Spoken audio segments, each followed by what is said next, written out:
Ah, la Suisse. Son chocolat, son couteau et ses coucous. Voici quelques clichés qui collent à ce beau pays. Mais aujourd'hui, Océane et Alexiane, deux jeunes Suissesses de 13 ans, ont eu envie de vous montrer que la Suisse n'est pas que du chocolat, un couteau et des coucous. Notre pays a la chance de jouir d'une nature extraordinaire. Et c'est ce que nos deux jeunes reporters vont vous faire découvrir ce soir. Océane se trouve au Creux du Vent, au cœur du canton de Neuchâtel. Le Creux du Vent est une réserve naturelle qui offre un panorama à couper le souffle. À environ 2 km de là, Alexiane descendra dans une glacière naturelle. Bon, assez de blabla, retrouvons immédiatement nos deux jeunes reporters.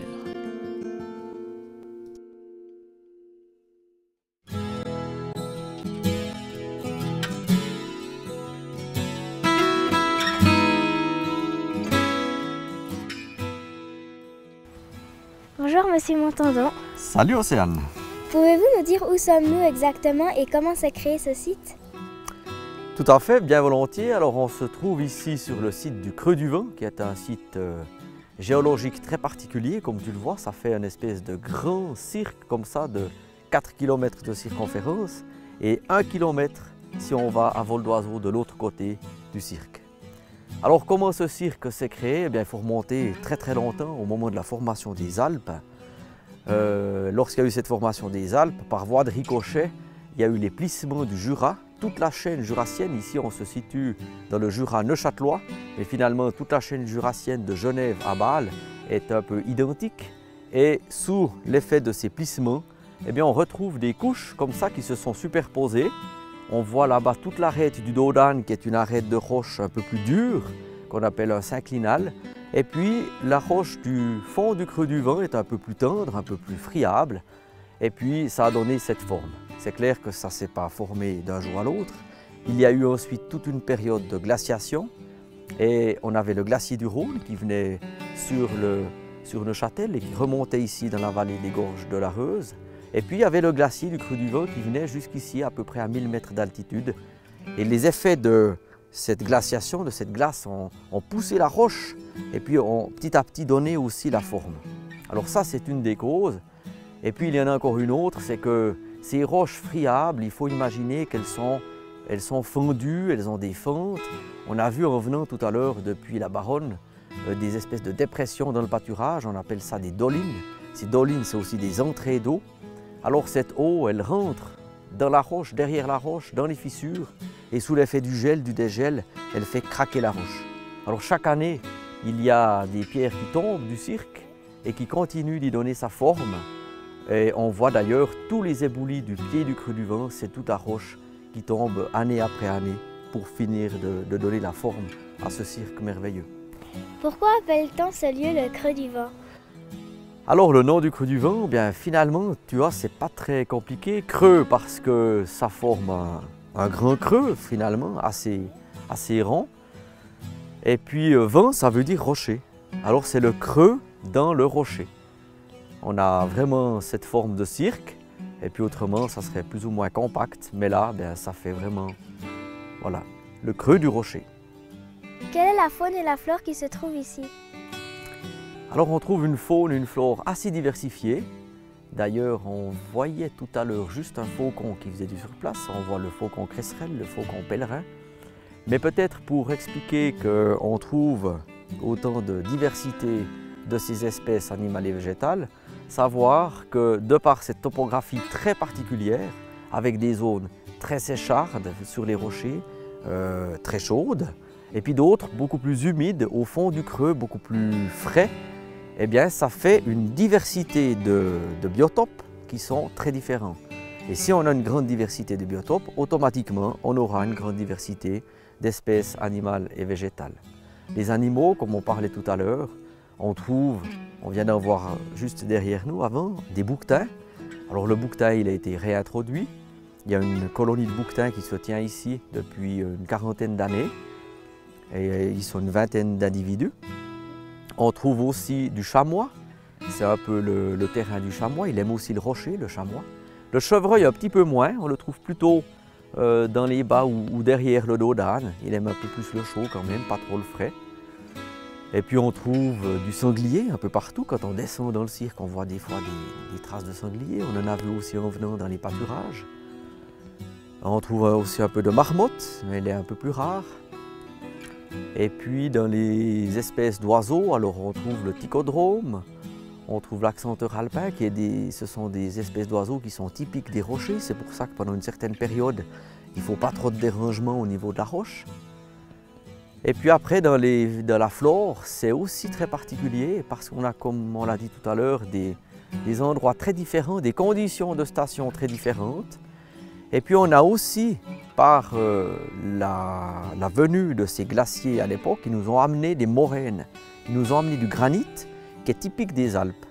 Alors qu'on est sur une roche complètement calcaire, tout ce qu'on voit ici c'est calcaire, on trouve quelques éléments de granit et puis ça nous a amené une flore un peu plus typique des Alpes, mais on trouve quand même tout ce qu'on trouve sur la chaîne jurassienne, que ce soit les gentianes, on trouve les orchis, différentes sortes d'orchis, les anémones, les pulsatilles, etc.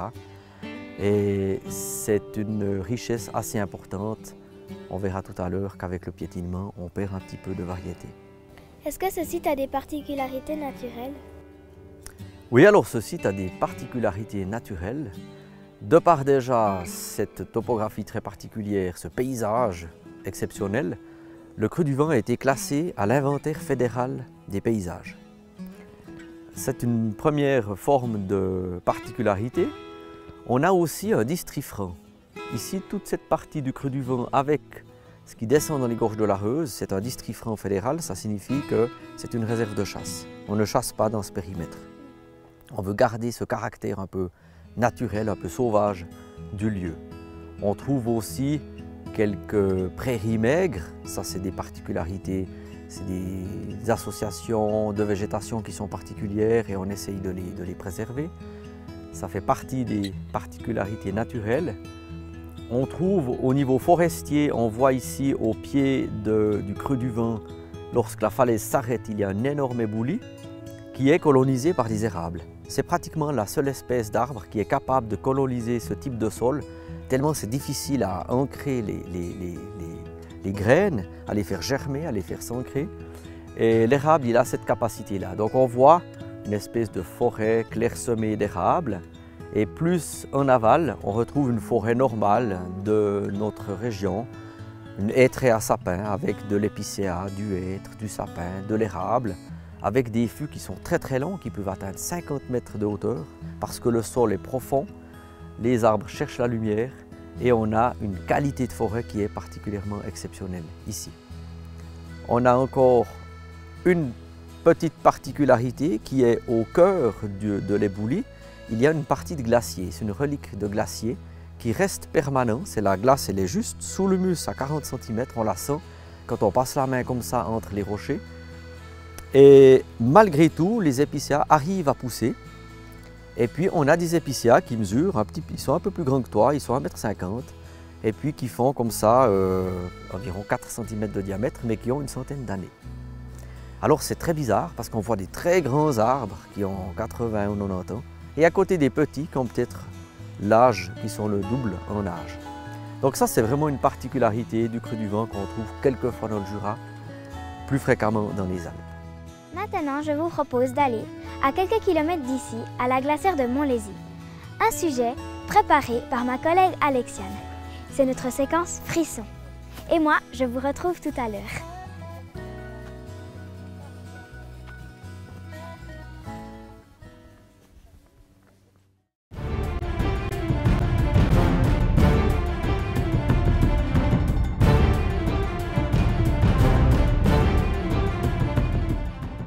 La glacière de Montlhéry se trouve dans le Val de Travers. On y accède après environ 20 minutes de marche depuis la route qui relie les villages de Fleurier et la Bréville.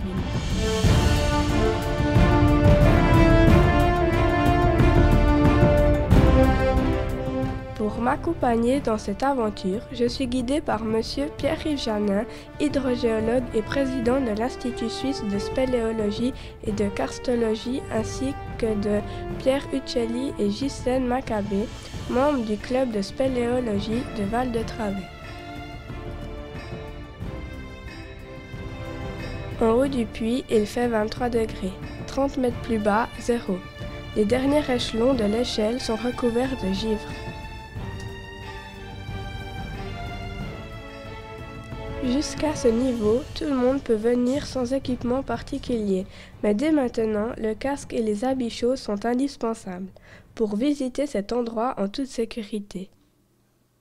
Après quelques pas à l'intérieur, nous marchons déjà sur une épaisse couche de glace.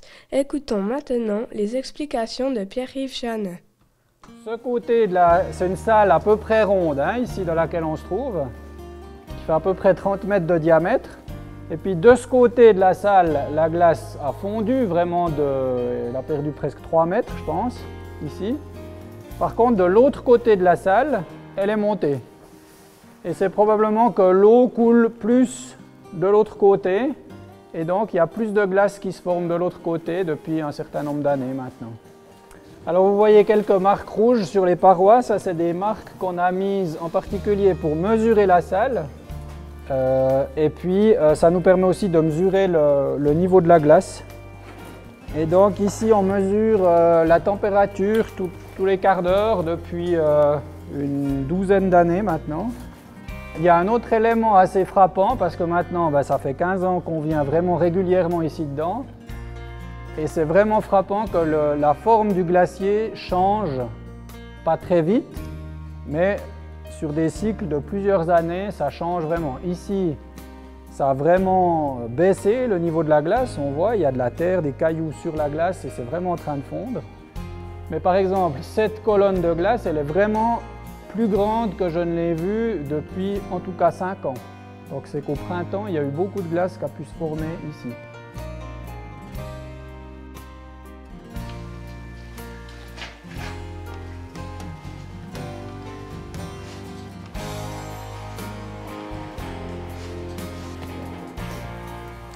Donc ici aussi, il y a de l'eau qui coule du plafond puis qui forme ici au début, ça fait des grandes stalagmites de glace parce que là où il y a de l'eau, c'est là où se forme la glace.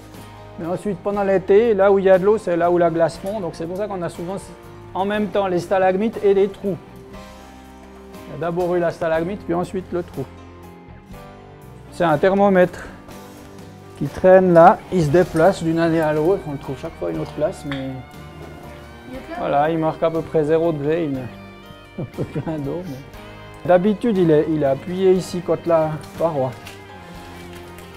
On le pose sur une petite niche comme ça. Et donc on voit bien que ça gèle juste pas puisque l'eau dans le thermomètre, elle n'est pas gelée.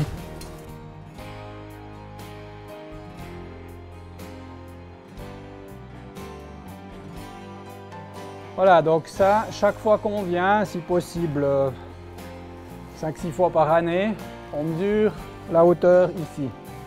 Et puis ça nous donne quand même une bonne indication de l'évolution du glacier. Alors ce qu'on voit, c'est qu'il y a un cycle annuel. Donc ici, ça varie d'à peu près 30-40 cm entre la fin de l'été et la fin du printemps, on va dire, voire même l'hiver et la fin du printemps. Donc c'est le plus haut à la fin du printemps et le plus bas à la fin de l'hiver. Et puis on voit au fil des années une évolution et ce qu'on constate c'est que ça a diminué pendant 7-8 ans et puis tout à coup ça a commencé de nouveau d'augmenter. Donc c'est pas, malgré le réchauffement climatique, c'est pas du tout clair ici que cette glacière soit vraiment en péril. Pendant ce temps, en surface, Pierre Uccelli me prépare une belle surprise. La descente au rappel d'un des 3 puits. 35 mètres de descente à la verticale, juste attaché à une corde. J'avoue, j'ai un peu la trouille. Mais allez, quand faut y aller, il faut y aller.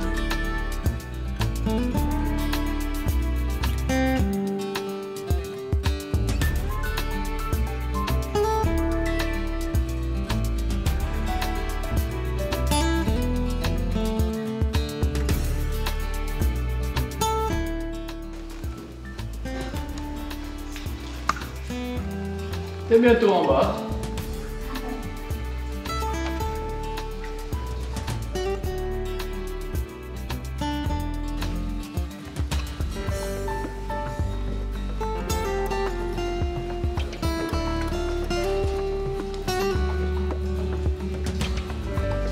Voilà, c'est fait.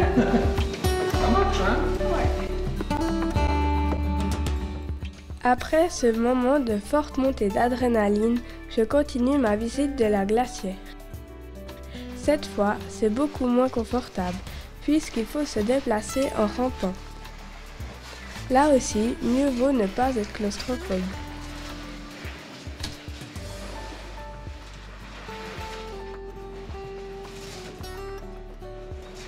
Ah, il y a des araignées.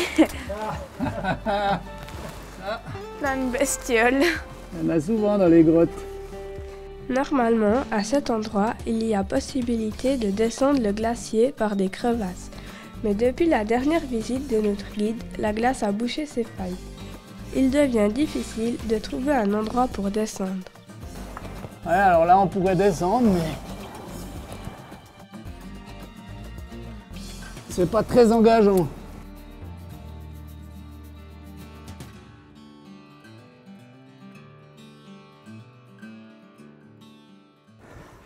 Donc il y a à peu près 6000 m3 de glace. Donc ça fait à peu près 30 mètres de diamètre sur 12 à 15 mètres d'épaisseur la glace. C'est le plus grand glacier souterrain du Jura. Est-ce que cette glacière a des risques de disparaître? Alors c'est entre autres pour ça qu'on la surveille, mais a priori elle est si on veut, elle est stable. Et elle peut encore rester stable, même si le climat se réchauffe encore. Donc elle n'est pas menacée très directement. Maintenant, c'est clair, s'il y a 5 degrés de plus, il risque à ce moment-là de ne plus avoir assez de jours de gel et de fonte de neige au printemps pour alimenter la glace. Et puis à ce moment-là, elle risque bien de disparaître. Ouais. Est-ce que les stalactites et les stalagmites se forment uniquement en hiver? Elles se font seulement au printemps.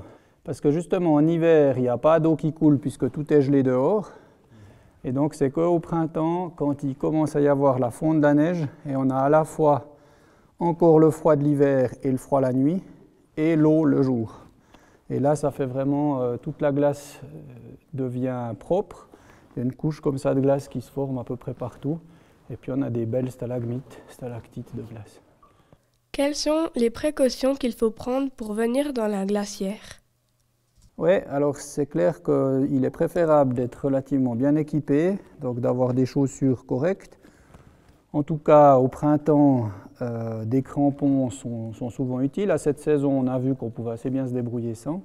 Très important, c'est un casque. Le plafond n'est pas très stable. Comme ça gèle, ça dégèle, il y a fréquemment des cailloux qui tombent. Ça permet aussi d'avoir l'éclairage dessus. Et puis des habits quand même relativement corrects. Si jamais il se passe quelque chose puis qu'on doit attendre 1 heure sur la glace, il est préférable d'être bien habillé. Est-ce que tout le monde peut venir dans la glacière si l'on est bien équipé? Alors oui, donc l'accès est aménagé de façon à ce que des gens, on va dire, des randonneurs un peu entraînés arrivent à descendre sans difficulté jusqu'ici. Mais on conseille vraiment vivement le port du casque en particulier, ne serait-ce que pour avoir les 2 mains libres si on a la lampe sur la tête, c'est plus simple, et puis à cause des chutes de pierre. Alors, on sait que la glace fond, mais sait-on où elle ressort? Oui, alors l'eau, elle ressort à la source de l'Areuse. Alors ça, c'est tout un aspect qu'on n'a pas du tout abordé. En fait, ici, cette glacière se trouve sur la rivière souterraine de l'Areuse, mais c'est une rivière souterraine qui est encore inconnue. Donc on sait que cette rivière ressort à la source de l'Areuse à Saint-Sulpice, qui est à environ 4-5 km d'ici. Et puis on sait qu'il y a une rivière sous la montagne, mais jusqu'ici, les spéléologues n'ont pas réussi à trouver un accès à cette rivière souterraine. Par contre, après différentes analyses géologiques, hydrogéologiques, on sait que cette rivière doit se trouver vraiment quasiment en dessous de nous, à environ 100 mètres de profondeur. Voilà, il est déjà l'heure de quitter cet endroit magnifique. Mais nous retrouvons Océane tout de suite au creux du vent.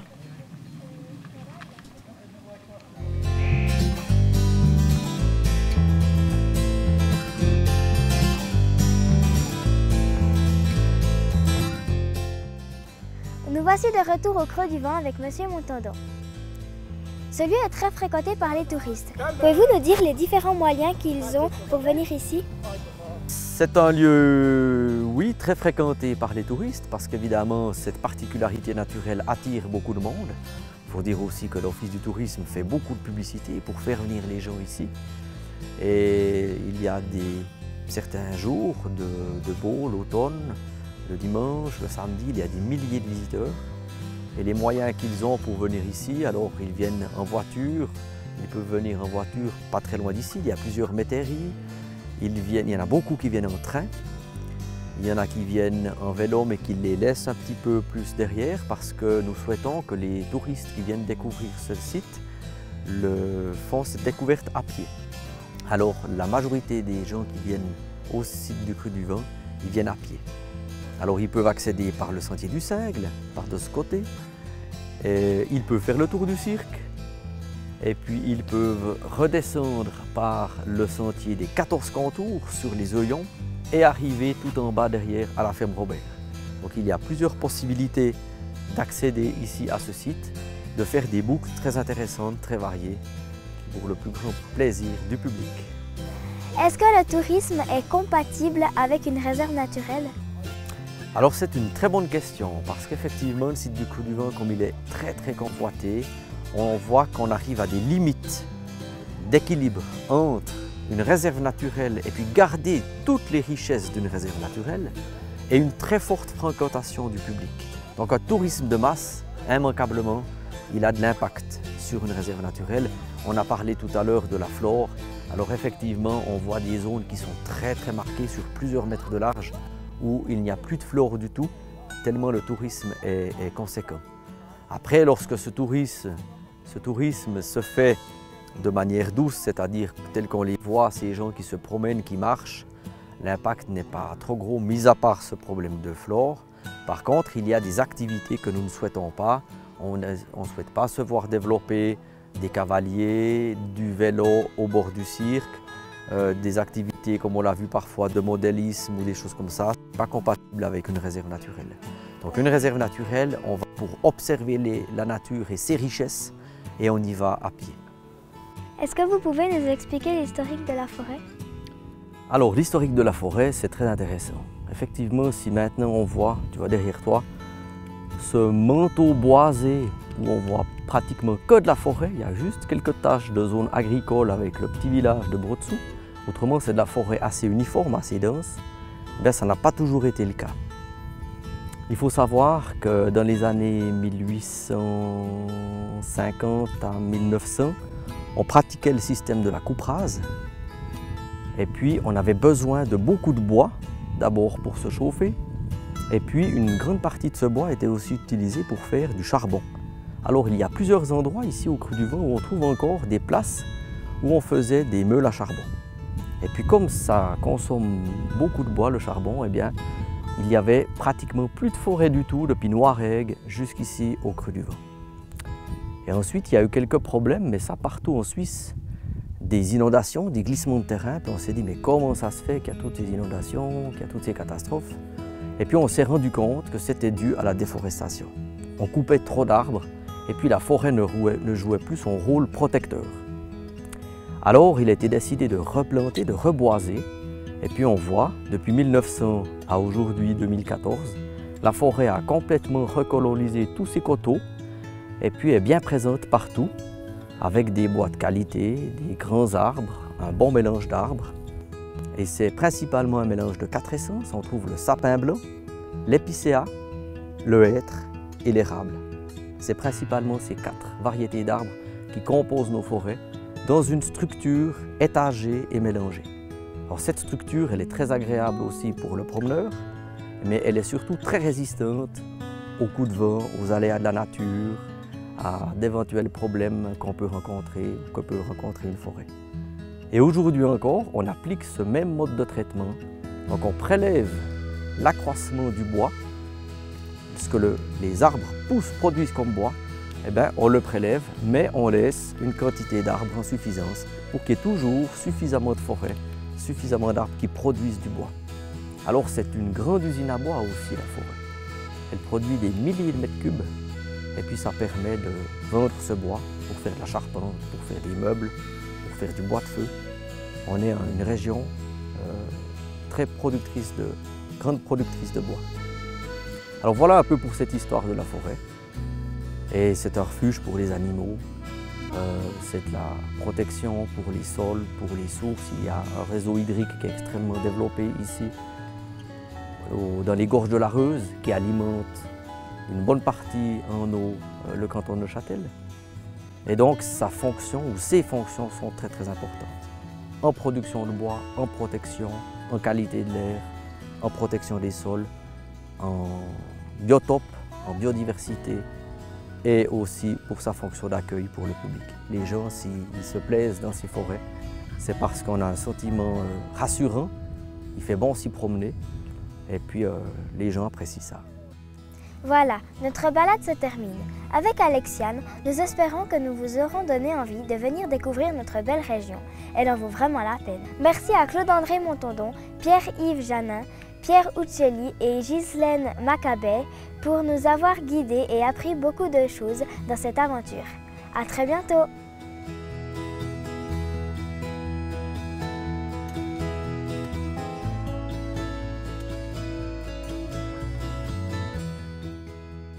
Il faut 1,50 m? Oui, il faut 1,50 m de haut, c'est comme ça. Alors c'est pas 1,50 m. Est-ce que je fais 1,50 m? Ah alors ouais. Encore, il faudra corriger alors, moi, tu te baisses comme ça.